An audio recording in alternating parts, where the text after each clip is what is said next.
Good evening.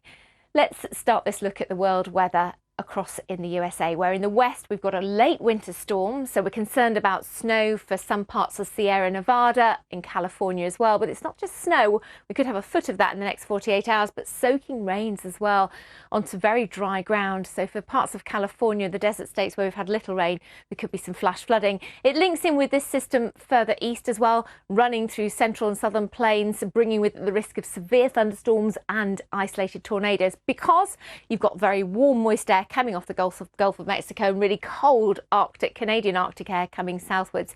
So as that system moves through as well, we will see a sharp dip in our temperatures, as is shown here for New York, the city forecast towards the weekend. That dip also in Houston, but some really nasty showers around before then. This is cyclone Herald passing between Mauritius and Rodriguez, so storm conditions here, but it will ease then. And then we've got the rains starting to migrate a bit further northwards now, a little bit more into Nairobi, into parts of Kenya. We've also got disturbances coming off the western side of Europe, which will bring showers to Casablanca and indeed Marrakesh, keeping it rather chilly and rather windy as well.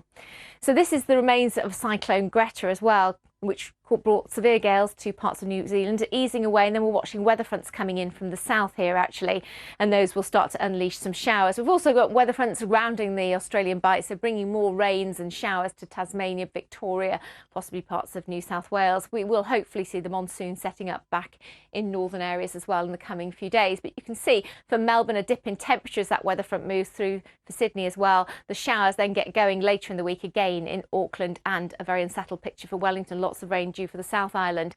Lots of rain due for southern parts of China. Across in Korea, we could see this low pressure joining force with the one crossing China to give some really quite inclement weather across Japan for this time of year, a spring storm.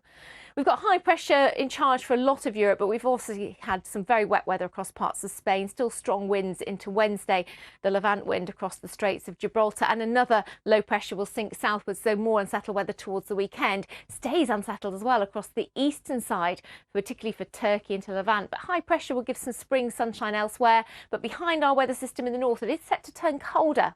Watch this as we go through the coming few days. That cold air really sinking its way southwards, so a significant drop in temperature for parts of Scandinavia, around the Baltic states, and also into Russia. So we'll notice that for Moscow, where it's been so mild of late.